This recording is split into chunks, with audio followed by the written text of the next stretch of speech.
이제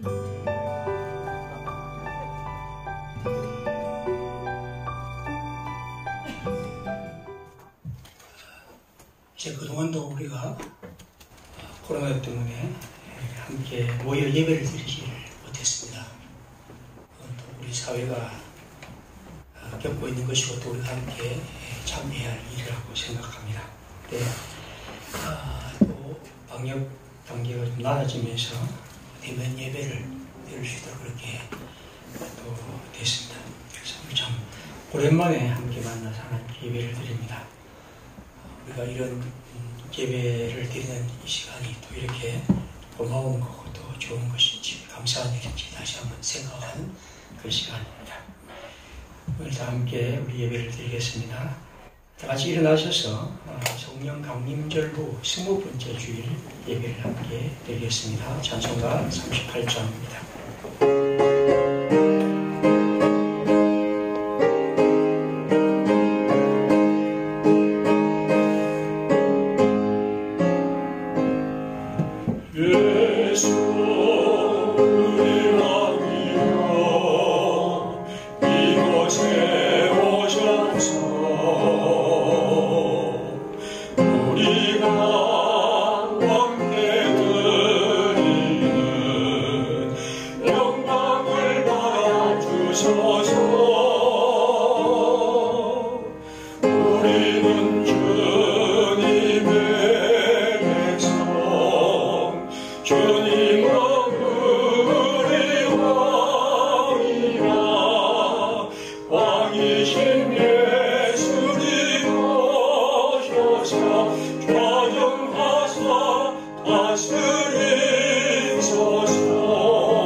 그러므로 주 안에서 갇힌 내가 너희를 권하노니 너희가 부르심을 받은 일에 합당하게 행하여 모든 겸손과 온유로 하고 오래 참음으로 사랑 가운데서 서로 용납하고 평안에 매는 줄로 성령이 하나 되게 하신 것을 힘써 지키라. 몸이 하나요 성령도 한 분이시니 이와 같이 너희가 부르심의 한 소망 안에서 부르심을 받았느니라. 아멘.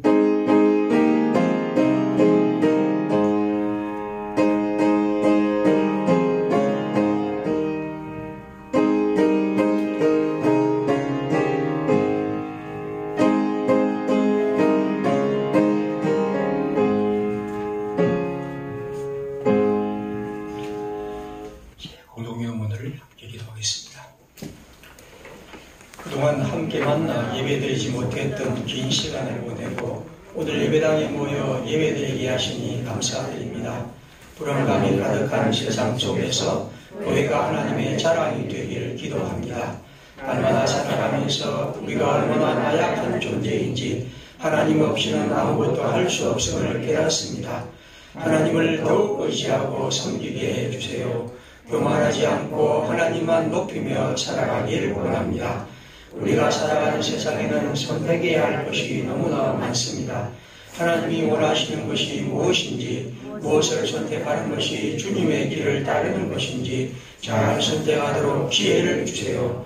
하나님의 나라가 속히 오기를 원합니다. 예수님의 사랑을 배우고 실천하는 하나님의 사람이 되게 해주세요.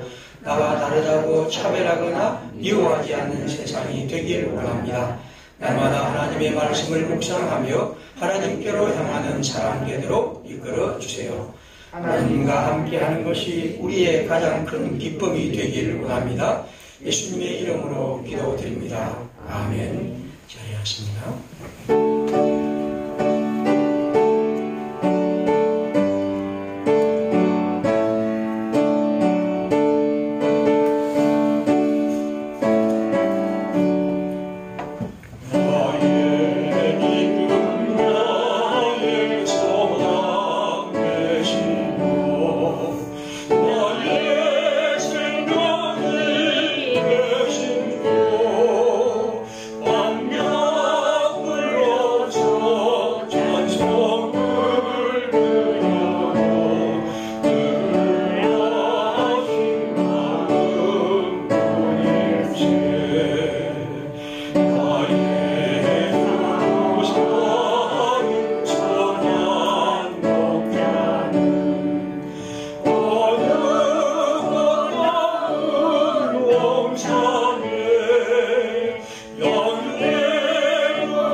우리를 사랑하시는 하나님을 찬송합니다.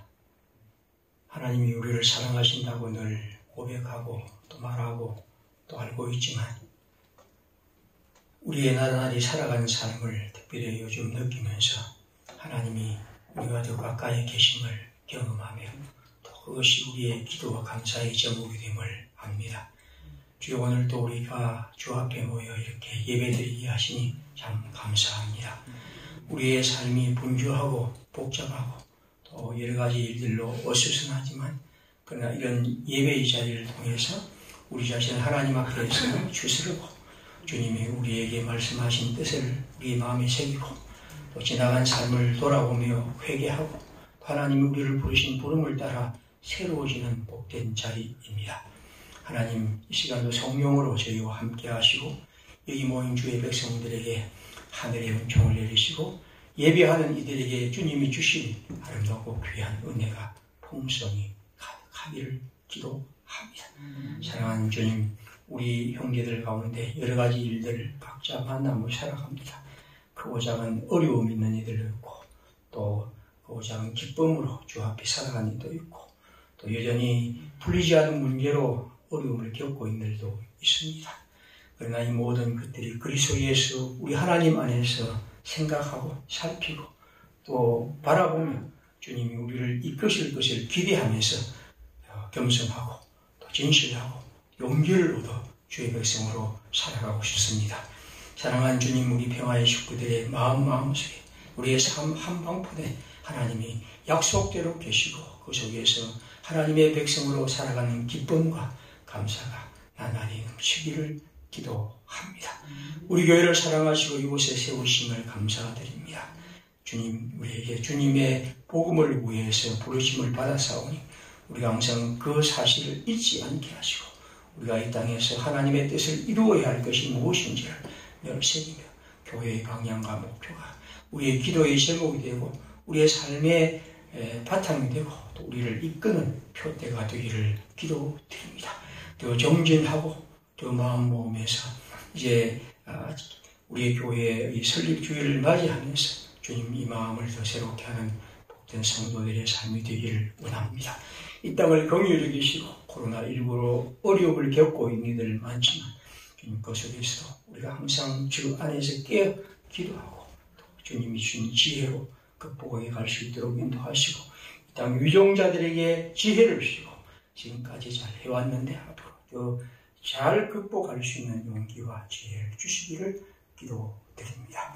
주님의 시간도 우리와 함께 하시고 하나님이 주시는 은총 속에서 우리 하나님을 한마음으로 바라보며 주의 영광을 경험하는 복된 시간 되게 하옵소서. 주 예수님의 이름으로 기도드립니다.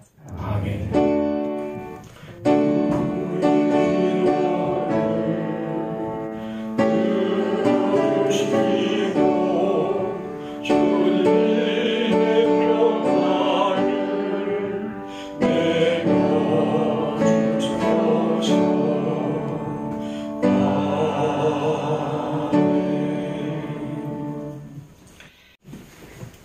이튿날 예수께서 갈릴리로 나가려 하시다가 빌립을 만나 이르시되 나를 따르라 하시니 빌립은 안드레와 베드로와 한 동네 베세다 사람이라.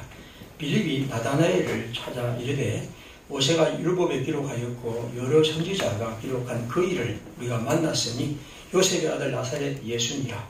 나다나엘이 이르되 나사렛에서 무슨 선한 것이 날 수 있느냐. 빌립이 이르되 와서 보라 하니라. 아멘. 요한복음 1장의 마지막 부분은 예수님이 제자를 부르는 장면입니다. 12제자를 등에서 몇 사람을 처음 부르는 장면인데 오늘 이제 그 제자 부르는 장면이 등장합니다. 우리가 이건 성경을 향한 상식, 우리가 조금 더 이제 성경을 잘 이해하기 위해서 성경의 모순된 것들을 봐야 된다고 말씀을 드립니다. 오늘 이 성경 바로 앞에 있는 40절에 보면 이런 말이 있습니다. 요한의 말을 듣고 예수를 따르는 두 사람 중에 하나는 시몬 베드로의 형제 안드레라. 그가 먼저 자기의 형제 시몬을 찾아 말하되 우리가 메시아를 만났다 하고, 메시아는 번역하면 그리스도라, 데리고 예수께로 오니 예수께서 보시고 이르시되 네가 요한의 아들 시몬이니 장차 게바라 하리라 하신다. 여러분, 이 성경을 읽으면 좀 의문되는 것이 없습니까? 마가복음 2장에 보면 예수님이 공감목수 세 군데다 그랬습니다. 예수님이 제자를 부르시는 가운데 베드로를 부르는 장면이 있습니다. 그러면 어떻게 부르느냐면 예수님이 그들 이제 배를 이 고기 잡는 사람들이니까 예수님이 이제 하루 종일 아무런 것도 밤새도록 잡지 못해서 고생하고 있는 들에게 그 베드로의 배를 띄워서 그들에게 이제 말씀하고 그 다음에 고기를 잡게 한 장면입니다. 거기 보면 베드로가 이제 하나님을 처음 만나게 됩니다. 예수님을. 거기서 보면 베드로가 제자로, 예수님의 제자로 된 방식이 예수님이 베드로의 배를 타고 호숫가에 나가서 많은 고기를 잡게 하고, 그리고 베드로가 그것을 통해서 예수님 앞에서 나는 죄인입니다 라고 말씀드리고 예수님이 그를 당신의 제자로 부르시고 사람 낳는 어부가 되게 합니다. 그럼 그 장면과 이 장면이 좀 다르죠. 오늘 성경은 어떻습니까? 여기 40절에 보면 안드레라는 사람이 있었는데 이 안드레는 시몬 베드로의 형제였습니다. 근데 안드레가 먼저 하나님 예수님의 부름을 받고, 이 사람은 성경 요한의 제자였는데 부름을 받고 자기 형제와 친구인 베드로를 데리고 옵니다. 그래서 예수님께 데리고 와서 이 사람을 예수님의 제자가 되게 하죠. 이거 보면 요한복음과 공간복음서가 베드로가 제자가 된 장면이 굉장히 다른 장면이죠. 이제 이런 것이 여러분이 이제 성경을 읽는 데서 왜 이렇게 다를까 하는 것들을 지금까지 우리가 성경을 전부 다 문자적으로 마치 일기장처럼 생각해 왔다면, 물론 일기장도 우리가 여러 가지 생각을 담고 쓰지 않습니까? 그런 것처럼 오늘 본문도 이렇게 보면 이 배경이 좀 다르구나 하는 것들을 생각할 수 있었는데, 하여튼 그런 것들을 제가 상식으로 한번 여러분 드립니다. 그러니까 성경에 대한 이해 자체가 우리 지나칠 정도로 문자에 매여 있는 사람들은 계속해서 이런 반대되는 구절들을 보면서 신학이 필요하고 또 성경의 해석이 필요하다는 것을 볼 수 있을 것입니다. 아무튼 이제 이렇게 해서 베드로를 부르는 장면이고, 오늘 성경도 바로 그런 장면입니다. 베드로가 예수님의 제자로 부르는 장면과 이어서 오늘 43절 이하에는 누굽니까? 빌립이라는 사람이 또한 예수님의 제자가 되었는데, 이 사람이 43절에 보면 예수님이 그를 부르시고 빌립이 안드레와 베드로의 한 동네 사람인데 아마 그 동네에 사는 사람 중에 나다나엘이라는 사람이 있었죠. 나다나엘은 아마 자기 친구인 것 같은데 그래서 그는 45절에 말합니다. 빌립이 자 우리가 지금까지 모세가 율법에 기록하였고 선지자가 기록한 그분 즉 메시아를 우리가 만났다. 그렇게 말하면서 요셉의 아들 나사렛 예수라고 그렇게 말합니다.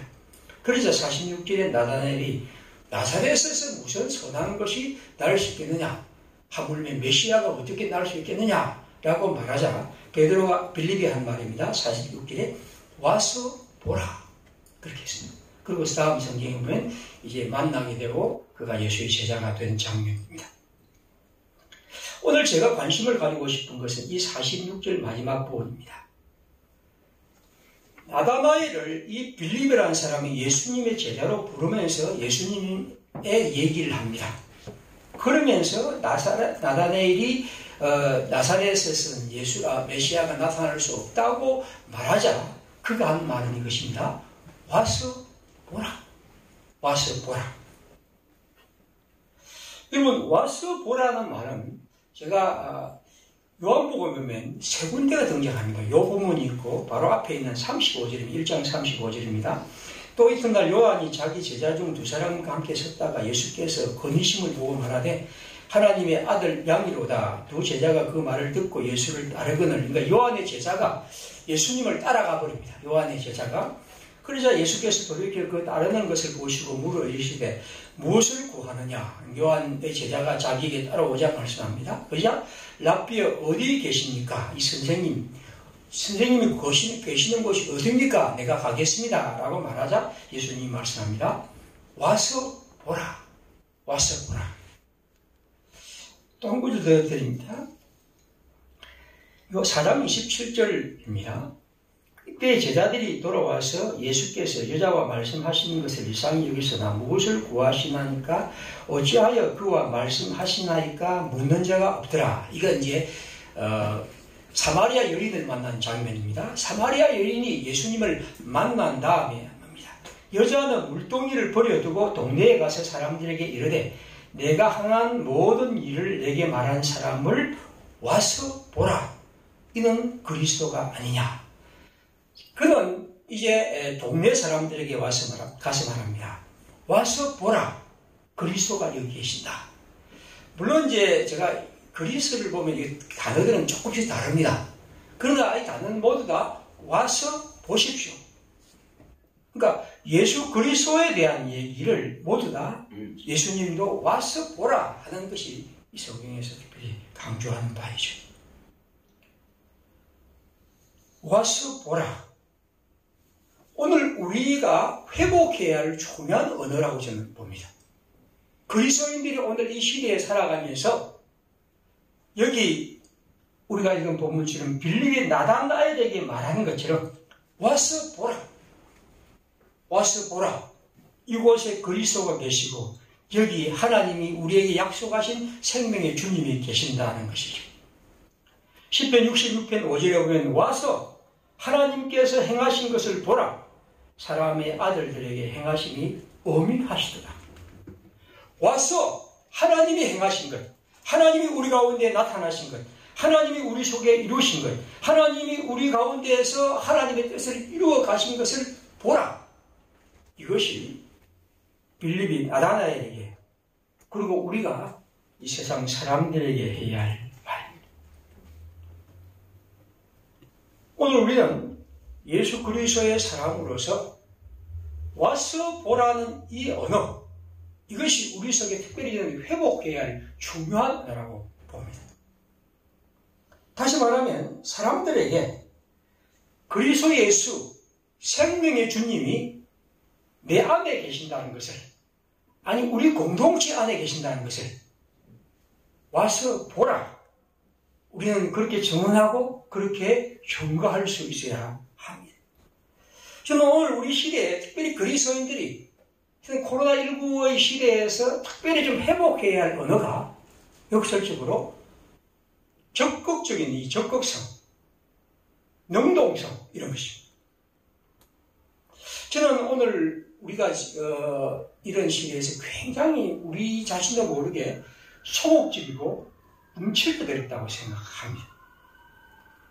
물론 우리는 코로나19 때문에 모든 생활이 제약을 받고 그래서 이러저런 것을 움츠리고 소극적일 수밖에 없습니다. 때로는 수동적일 수도 있습니다. 어떻게 하라면 하고 모이면 모이고 모이지 말라면 모일 수 없고 그런 것이 우리에게 다마다 사로잡고 있죠. 특별히 우리 사회의 기독교가 지금까지 행했던 여러 가지 일들 때문에 우리는 더욱더 그렇습니다. 정강훈의 현상이 오늘 우리 기독교가 다른 사람에게 뭐라고 말할 수 없는 그런 상태죠. 기독교의 신뢰라는 것이 불교나 오늘 가톨릭에 비하면 지금 엄청나게 낮다는 것을 우리는 알고 있습니다. 그래프가 수없이 많이 나오니까요. 그래서 우리는 역시 우리 자신이 소극적이 되고 또 수동적이 되는 상황입니다. 물론 그것이 우리를 성찰하게 하고 우리를 살피게 하고 그래서 우리 자신이 지금까지 몰랐던 또 참 그 세월이 했던 부끄러운 것들을 알게 하는 것은 중요한 의미라고 있다고 봅니다. 저도 그렇게 설교하고 지금까지 그렇게 해왔습니다. 하지만 여러분 그리스도교라는 것, 기독교 신앙이라는 것은 우리로 그러한 수동적인 상태나 혹은 그러한 소극적인 상태에 머물게 하지 않습니다. 오히려 와서 보라 하는 것이 우리의 언어입니다. 다시 말하면 우리는 그리스도 예수에 대해서 다른 사람에게 말하고 그 사람들에게 그리스도 예수의 살아계신 모습을 우리의 교회를 통해서 우리 자신을 통해서 증언하는 것이 오늘 우리가 좀 회복해야 할 언어라고 저는 봅니다. 어떻게 보면 오늘 우리 시대는 자꾸만 우리 자신을 스스로 비판하고 우리 자신을 살피는 가운데서 우리도 모르게 계속해서 움츠러들고 있고 저 자신도 그렇습니다.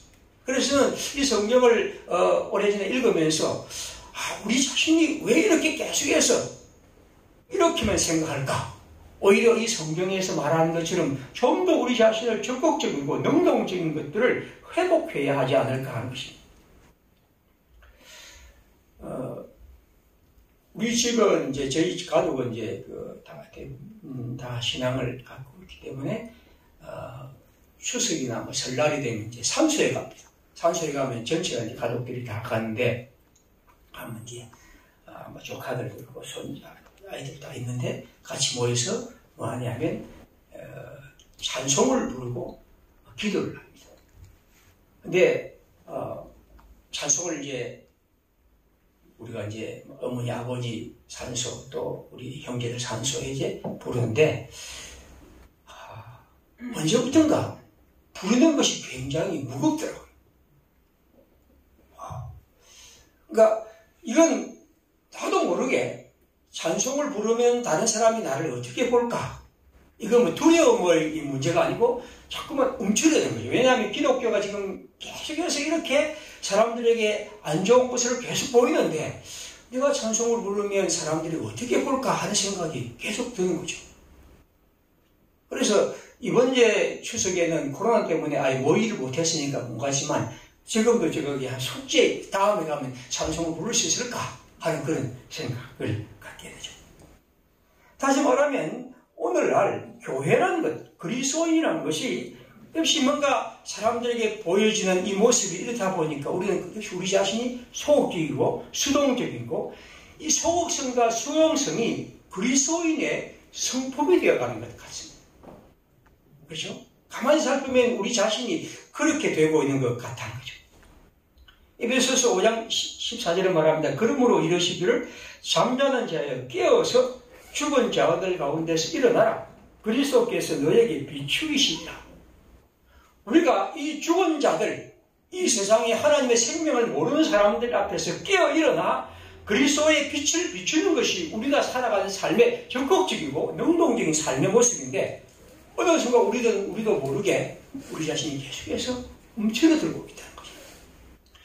와서 보라는 것은 이제 우리가 우리 자신을 성찰하고 우리를 살피고 우리의 부끄러움에 대해서 고백하고 우리가 회개해야 하지만 우리의 삶은 궁극적으로는 언제나 이렇게 좀 적극적이고 능동적인 삶을 살아가야 한다는 것. 이것이 또한 우리가 회복해야 할 중요한 것이라는 것을 저는 이번에 새삼 생각합니다. 와서 보라는 것은 무엇입니까? 오늘 우리 주위에 있는 형제들에게 또 우리의 친구와 이웃들에게 와서 우리 교회를 보라. 하나님의 교회의 모습이 어떤 것이며 그리스도인이 어떤 삶이며 하나님의 교회는 함께 모여서 무엇을 하며 어떤 대화를 나누며 그가 하나님이 주신 헌금을 어떻게 쓰며 이런 것들을 보여주는 거예요. 이것이 바로 우리가 해야 할 일이란 말이죠.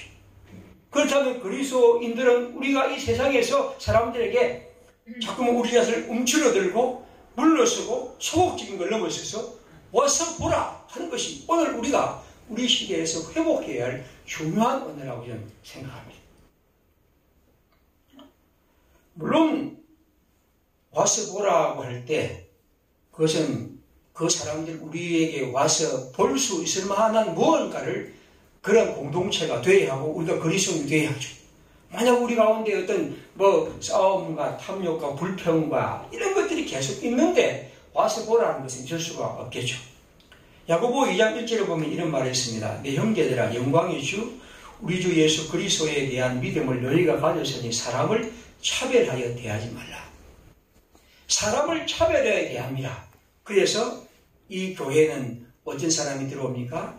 금가락지를 끼고 아주 화려한 옷을 입을 사람이 들어오면 그 사람 앞에 가서 엎드리면서 이 좋은 자리에 앉으십시오 라고 말하고, 그러나 남루한 옷을 입은 가난한 사람이 들어오면 내 발등상 안에 앉아있든지 해라 라고 말한다는 거죠.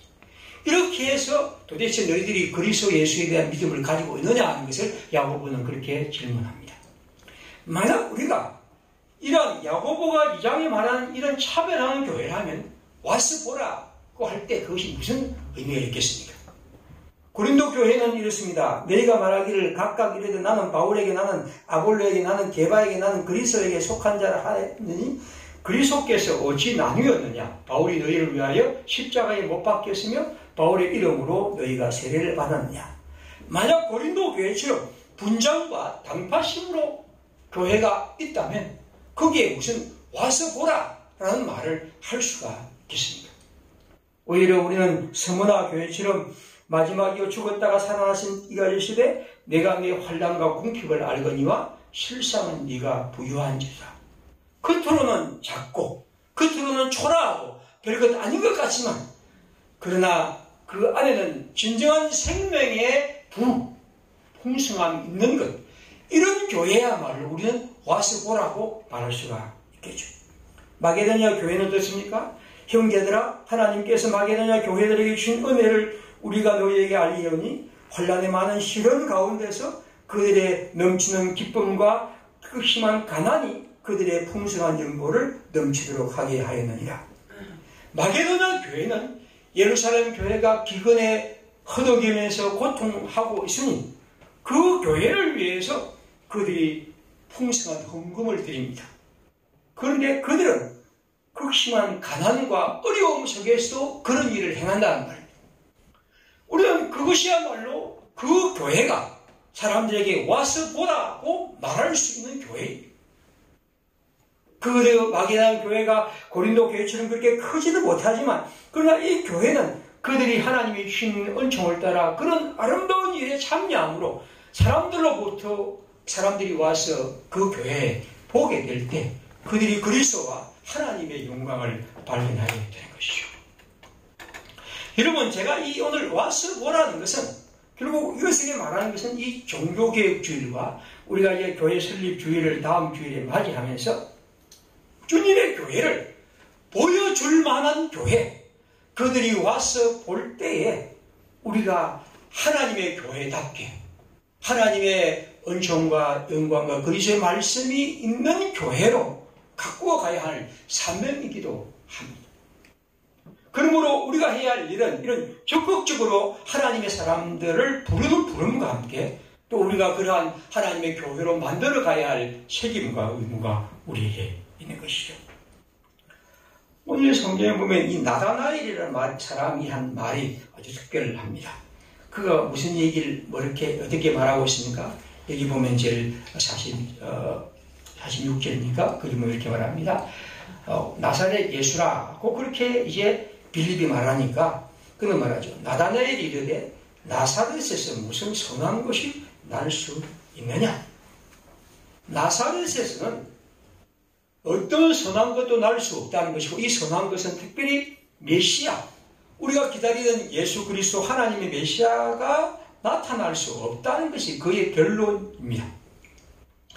요한복음에 보면 이 나사렛에 대한 재미있는 얘기가 있는데 7장 40절을 제가 읽어드리죠. 이 말씀을 들은 무리 중에서 어떤 사람은 이 사람이 참으로 그 선지자라, 예수님에 대한 얘기입니다. 그 선지자, 즉 하나님이 보내신 메시아라고 하고, 또 어떤 사람은 그리스도라 하며, 또 어떤 사람은 그리스도가 어찌 갈릴리에서 나오겠느냐. 성경에 이르기를 그리스도는 다윗의 씨로 다윗이 살던 마을 베들레헴에서 나오리라 하지 아니하였느냐. 베들레헴에서 나온다 했는데 어떻게 갈릴리 나사렛에서 나온 사람이 어떻게 그리스도 예수냐 하는 것입니다. 50절입니다. 그 중에 사람 곧 전에 예수를 왔던 니고데모가 그들에게 말하되 우리 율법은 사람의 말을 듣고 그 행한 것을 알기 전에 심판하느냐. 그들이 대답하여 이르되 너도 갈릴리에서 왔느냐. 찾아보라. 갈릴리에서는 선지자가 나지 못하느니라. 갈릴리에서는 하나님의 선지자는 나타나지 못할 뿐 아니라, 그렇다면 심지어 하나님의 아들 그리스도가 갈릴리, 즉 나사렛에서 날 수 없다는 것입니다. 나사렛은 아주 미미한 곳이, 이름이 알려지지 않는 곳이, 구약 성경에 등장하지 않는 지명입니다. 그런데 오늘 여기 예수는 여기 빌립이 소개하기를 갈릴리 나사렛에서 났다고 말합니다. 갈릴리 나사렛은 결코 이 나다나엘 같이 율법을 잘 아는 사람이 살펴볼 때 그리스도가 나지 않는 곳입니다. 그리스도가 날 수 없는 곳입니다. 그래서 그는 갈릴리에서는, 나사렛에서는 예수가, 그리스도가 나지 않는다고 말합니다. 나다나엘은 전쟁에 충실하고 구약 성성에 매우 능통한 사람입니다. 그리고 그 시대 사람들은 예수를 그런 의미에서 배척했습니다. 오늘 우리가 이런 상황, 다시 말하면 이러지는 이유로, 이러지는 방법으로, 이렇기 때문에 우리는 예수를 만날 수 없어, 만날 필요 없어, 만나지 않으려 한다는 것입니다. 마치 여기 구약 성경에 나사렛이라는 이름이 없기 때문에 나는 갈릴리 나사렛에서 예수가 나타나는 말을 믿을 수 없는 거죠. 오늘 우리는 그런 사람에게 우리가 할 수 있는 말이 뭘까요? 저는 빌립은 아주 명확하게 말합니다. 와서 보라. 사람들은 이루어지는 말로 예수에 대해서, 혹은 하나님에 대해서, 혹은 교회에 대해서 담을 쌓죠. 여기 있는 것처럼 나사렛에서는 안 돼, 없어, 불가능해 하는 것처럼 사람들도 오늘 교회는 안 돼, 예수 별것 없어. 사람들은 우리에게 이러지는 방법으로 말합니다. 그리고 그들은 말합니다. 예수를 믿는 사람들을 봐. 예수를 믿는 사람들이 보면 교회를 봐. 예수를 믿는 사람 중에서 많이 그 수업을 했다는 목사들을 봐. 그리고 그들은 그런 의미에서 우리는 별로 관심이 없어. 여러분, 이런 사람들에게 우리가 할 수 있는 말이 뭘까요? 우리도 그래, 우리는 안 돼. 더 이상 말할 필요 없어. 말하기 부끄러워. 말할 수 없어. 라고 물렀을까요? 오늘 성경은 말합니다. 와서 보라. 그럴지라도 우리가 할 수 있는 말은 와서 보라. 적극적으로, 능동적으로 하나님의 살아계심을 증언할 수 있는 하나님의 사람들이 우리 가운데 있으며, 그런 교회 공동체가 있으며, 그것이 바로 우리가 이 시대에 해야 할 일입니다. 오늘 저는 이 성경을 통해서 우리 모두에게 특별히 우리가 갖고 있는 이 소극성, 뭐랄까요, 움츠러듦, 이걸 좀 극복하고 싶은 생각이 듭니다.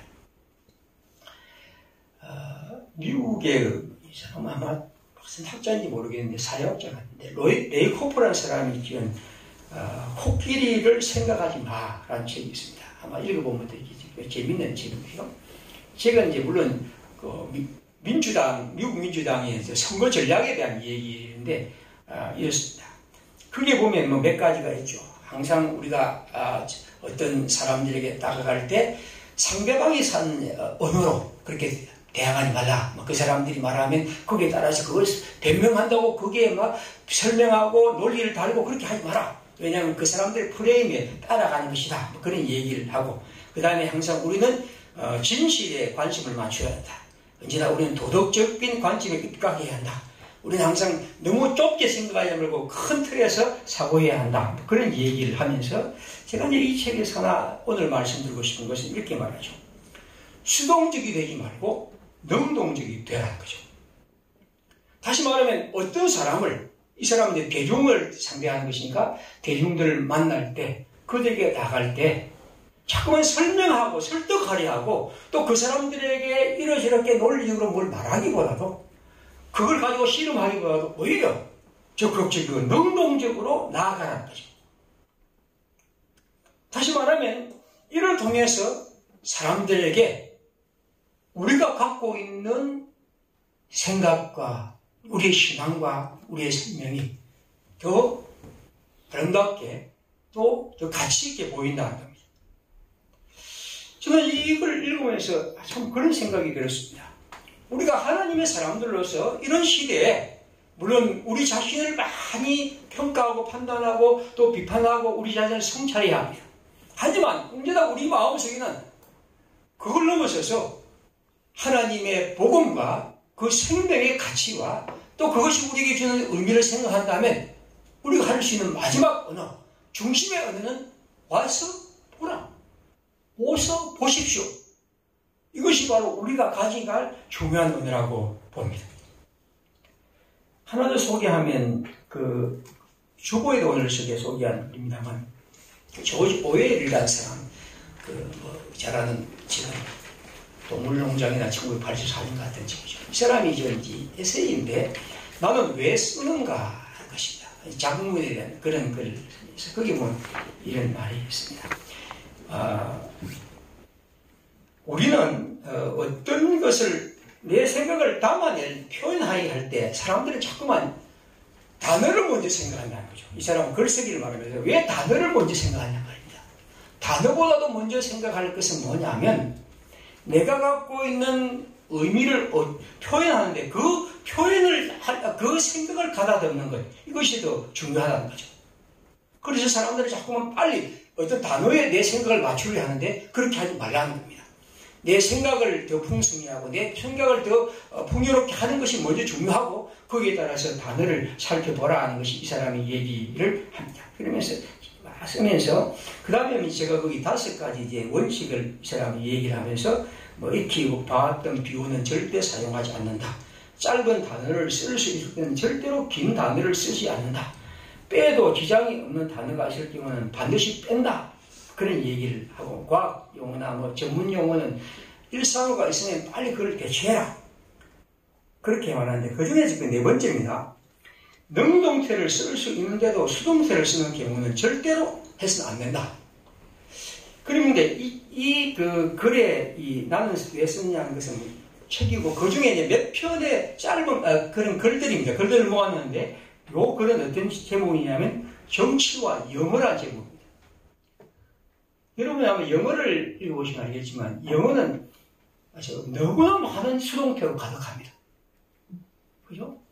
그래서 우리나라 사람들이 영어를 번역할 때 이 수동태를 만약 문자로 번역하면 재미가 없어서 읽을 수가 없습니다. 근데 이 사람들은 그것을 표현 방식이 그랬습니다. 그래서 이 영국 사람인 오웰도 여기 생각할 때 정치와 영어에서 영어가 너무나 수동태가 많다는 것을 계속 말하죠. 그는 말합니다. 능동태로 쓸 수 있는데도 수동태를 쓰는 경우가 절대로 없도록 하라. 항상 우리는 어떤 것을 능동태라는 것은 어떤 행위의 주체가 나란 말이죠. 내가 이걸 한다는 겁니다. 이것이 글쓰기에 중요한 것이라고 얘기를 합니다. 여러분 우리가 하나님의 사람들로서 우리의 사회를 보고 우리의 일들을 보면서 내 언어, 내 삶, 내가 그리스도로 살아가는 것들을 그러한 상황과 환경에 내가 그냥 규정되고 그게 내가 그냥 억눌려서 그것에 의해서 나를 표현하지 말아달라는 거죠. 물론 우리는 그것을 생각하고 살피고 그것에 대해서 연구하고 또 비판하고 해야 합니다. 하지만 언제나 우리는 내가 주체이며 내가 그 문제에 대해서 능동적으로 그 문제를 다루어야 합니다. 그러므로 우리는 이 세상에 교회들이 있고 이 세상에 사람들이 있고 문제들이 많지만 그것이 우리를 마음에 아프게 하지만 우리가 아는 것은 예수 그리스도이고 우리가 아는 것은 하나님의 교회의 아름다운 모습이고 우리가 진정으로 생각하는 것은 예수의 생명이라 한다면 우리는 그것을 전하고 그것을 살아가는 사람이라면 언제나 우리가 할 말은 무엇입니까? 와서 보라. 하나님의 사람들은 언제나 이 언어를 회복해야 하고 이것이야말로 오늘 우리가 시대에 가져야 할 말입니다. 요한복음 4장 35절에 보면 예수님의 말씀입니다. 너희는 넉 달이 지나야 추수할 때가 이르겠다 하지 아니하겠냐. 그러나 나는 너희에게 이르노니 너희 눈을 들어 밭을 보라. 휘어져 추수하게 되었도다. 거두는 자가 이미 싹도 받고 영생에 이르는 열매를 먹어나니 이는 뿌리는 자와 거두는 자가 함께 즐거워하게 함이라. 여러분들 생각할 때 넉 달이 있어야 추수가 되겠나 말한다. 그러나 나는 너희에게 말한다. 눈을 들어보라. 휘어져 추수할 때가 되었다. 이건 하나님의 눈으로 그리스도 예수께서 하나님이 이루신 일에 우리가 참여하는 것이고 하나님이 우리를 그렇게 부르신 부름 앞에서 우리가 이 시대를 보고 세상을 보는 그러한 삶을 살아가야 한다는 것이죠. 오늘 저는 이 그리스도 한국기독교가 처한 이런 여러 상황에서 다시 말씀드리지만 우리가 우리 사회의 일들이 우리 기독교회가 어떤 아무 문제가 없고 괜찮고 그렇다는 것은 절대로 아닙니다. 저는 어느 누구보다도 더 비판적이고 그 문제에서 가슴 아파한 사람입니다. 우리 모두가 다 그렇습니다. 하지만 언제나 우리의 살아있는 중심에 언어는 것입니다. 그런 가운데서도 와서 보라. 이것이 우리가 해야 할 말이에요. 우리가 늘 간직해야 할 주님의 언어입니다. 이걸 통해서 우리는 하나님의 교회, 그걸 통해서 주님의 교회답게 만들려는 그런 열망과 또 사명을 또 책임감을 더 갖게 되겠죠. 이사야 60장은 말합니다. 일어나라 빛을 발하라. 이는 내 빛이 이르렀고 여호와의 영광이 내 위에 임하였느니라. 하나님의 사람들, 주님이 주시는 말씀, 하나님의 빛을 받은 사람으로서 저는 전부 우리가 이 시대에 이런 아픔과 어려움 속에서 이제 교회 설립주의를 맞이하면서 와서 보라 하는 이 빌립의 언어, 이것이 우리들의 언어가 되고 그래서 하나님의 교회로 또 하나님의 사람들을 함께 모으고 주님의 뜻을 이루어가고 또 그런 걸 통해서 하나님의 교회를 더 건강하게 만들어가는 하나님의 사람들로 우리 함께 걸어가기를 바랍니다. 우리 함께 시간 기도하겠습니다.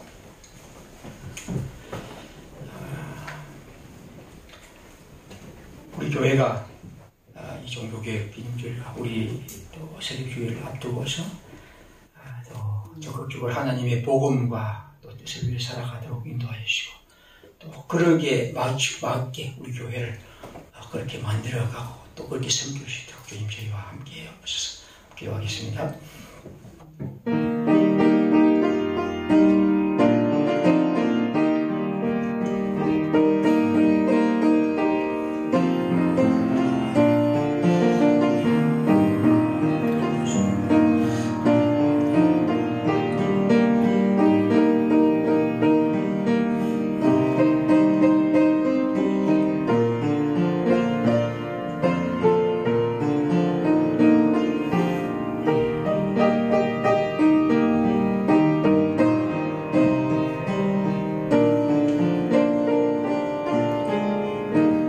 찬송가 443장 함께 찬송하겠습니다.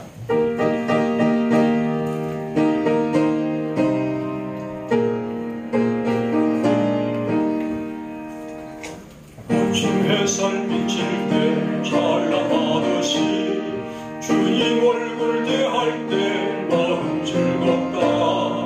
우리 주님 내 맘에 빛나는 태양 문 앞에서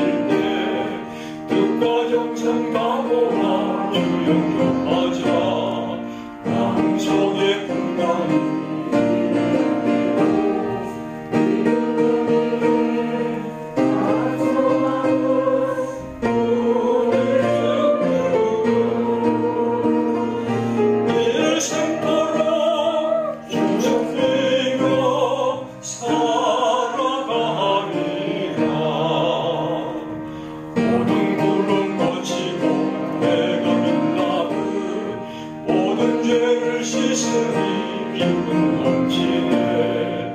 주의 은혜 맘속에 가득히 많아 생명 중에 늘 모시고 합리가 되어 영광스러운 세상을 빛내어 보자. 우리 주님께서 우리에게 주시는 은총을 따라 주여 더 복되게 더 아름답게 또 적극적으로 주님의 사랑으로 살아가기를 기도합니다. 성령이 언제나 저희와 함께 하시고 주의 교회를 향한 우리의 마음 더 새로워져 와서 보라. 우리의 형제와 벗들과 우리 이웃과 많은 사람들에게 전하며 살아가는 주님의 백성들 되기를 기도드립니다. 이 시간도 주 앞에 헌금 드립니다. 사랑하는 성도들이 주님께 드린 이 헌금이 주 앞에 아름답게 드리시는 복된 예물 되기를 기도드립니다.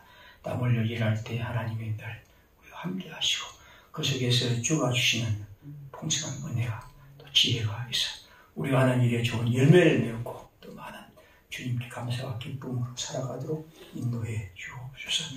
감사 예물을 드리는 성도와 함께 하시고 하늘의 영으로 채우시고 항상 하나님을 향한 사랑이 그 마음에 가득하기를 원합니다.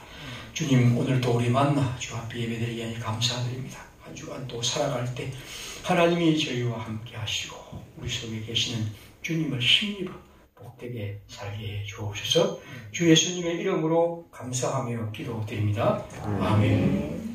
다 함께 일어나셔서 찬송 357장 전하겠습니다.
우리의 길과 진리와 생명이신 주 예수 그리스도의 은혜와 하나님 아버지의 크신 사랑과 성령에 함께 하시니 여기 주님 예배하는 들과 주의 백성들 가운데 늘 함께 계실지어다.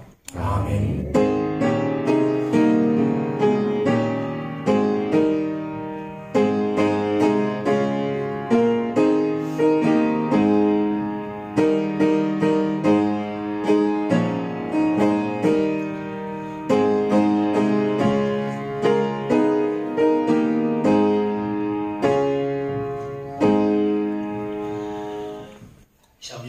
마치겠습니다. 감사합니다. 앞으로 옆으로 보시면서 뒤로 보시면서 눈인사를 한번 하시죠. 네, 고맙습니다. 우리 2층 또 4층에도 다 같이 모여 있습니다. 그래서 이 공간이 좀 되니까 나누어서 예배를 드리게 됩니다. 오늘 아주 오랜만에 또 만나게 되어서 고맙습니다. 어려운 시대 코로나 극복할 수 있도록 우리 함께 늘 기도하고 또 서로 조심하고 또 격려했으면 합니다. 오늘 오신 분이 우리 언제부터 한번 보셨죠? 임현택 선생님 오셨는데 1년 전에 한번 방문하시고 이모주 목사님이 오셨는데 한번 박수로 한번 나중에 서로 인사 나누시기 바랍니다. 주보를 보시면 다음 주일은 우리 교회 설립주일이고 종교개혁기념 주일입니다. 우리가 이번 코로나 때문에 다른 것들도 없었고요. 특별히 이 기념일을 맞이해서 이제 교회 개혁 과제로 지난번에 말씀드린 여성 안수제도 우리 교단 헌법에는 없는데 이 헌법까지 정면으로 반대되는 겁니다. 여성 안수제도 도입을 위한 운동을 우리가 좀 하기로 하고 우리 또 저도 그렇게 우리 당회에서 그렇게 결의를 하고 그렇게 했습니다. 그래서 이 일을 위해서 추진하고 또 이게 뭐 얼마나 걸릴지 모르지만 또 어떤 열매가 맺을지 모르지만 그러나 희망을 갖고 또 해보려 합니다. 그래서 이 일에 우리 참여하고 또 마음을 모으는 의미에서 다음 주에는 보통 우리가 이 절기의 헌금은 다 어떤 목적을 위해서 했기 때문에 이번에는 이 일을 위한 헌금을 하겠습니다. 그래서 사실은 이게 하려면 이제 뭐 홍보해야 되고 또 사람을 만나고 조직하고 굉장히 뭐 글을 쓰고 또 영상도 만들고 좀 더 조직적으로 해야 합니다. 이건 뭐 쉬운 문제는 아니니까요. 그래서 이 위해서 헌금을 하겠습니다. 그래서 다음 주에 그런 의미에서 함께 헌금해 주시기 바라고. 그 다음에 이제 이 운동에 또 실제로 좀 실무로 참여할 분들을 모집하겠습니다. 물론 뭐 이건 이제 혼자서 할 수 있는 문제는 아니고 제가 할 것도 해야 되겠지만 여기에 이제 일에 관심이 있는 분들 또 내가 이해하면 힘을 보태고 싶다는 분들 누구나 가능합니다. 그래서 이제 저한테 말씀해 주시면 제가 참여할 수 있도록 가능하면 다 참여할 수 있도록 그렇게 하겠습니다. 그래서 이게 이제 제가 왜 이걸 이제 제가 하는 것이나 혹은 또 목회자들 몇 사람 이렇게 하지 않고 교회란 단위를 하냐면 이게 정상적 단위거든요. 교회 당회란 혹은 교회 공동체의 결의, 그 교회 운동, 그리고 그걸 통해서 이제 교회 외에 우리 교회에 여러 사람들을 모은 것. 이건 정상적 이게 제가 한번 해보고 싶은 거죠. 우리가 이걸 그래서 이 일에 함께 참여하기 위해서 여러분들 중에서 이제 내가 이해하면 하겠습니다. 이런 일도 한 일이 많으니까요. 뭐 여러 가지 일들이 있으니까 그게 자원해 주시길 바랍니다. 가능하면 자원자를 중심으로 할 생각이니까 그렇게 해 주시길 바랍니다. 그래서 내가 다음에 하십시오라고 권하지 않도록 그렇게 해 주시기 바랍니다. 그 다음에 이제 그 밑에 다 보시고 그 다음에 4번에 있는 이 안내위원들은 그 10시 정도 우리 학생들 예배가 모임이 10시부터 있으니까 10시에는 오셔서 이 안내위원들은 이 세 가지, 몇 가지 발열질 주거 나누기 출석 약속 등을 해주시기를 바랍니다. 예, 다른 것들은 주거를 참고하시면 되겠습니다. 예. 주말씀 따라서 사는 동안 하겠습니다.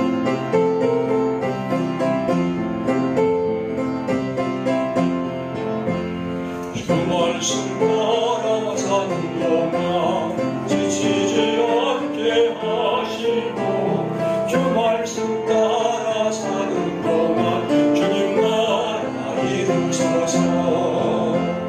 주성령 따라 걸어갈 때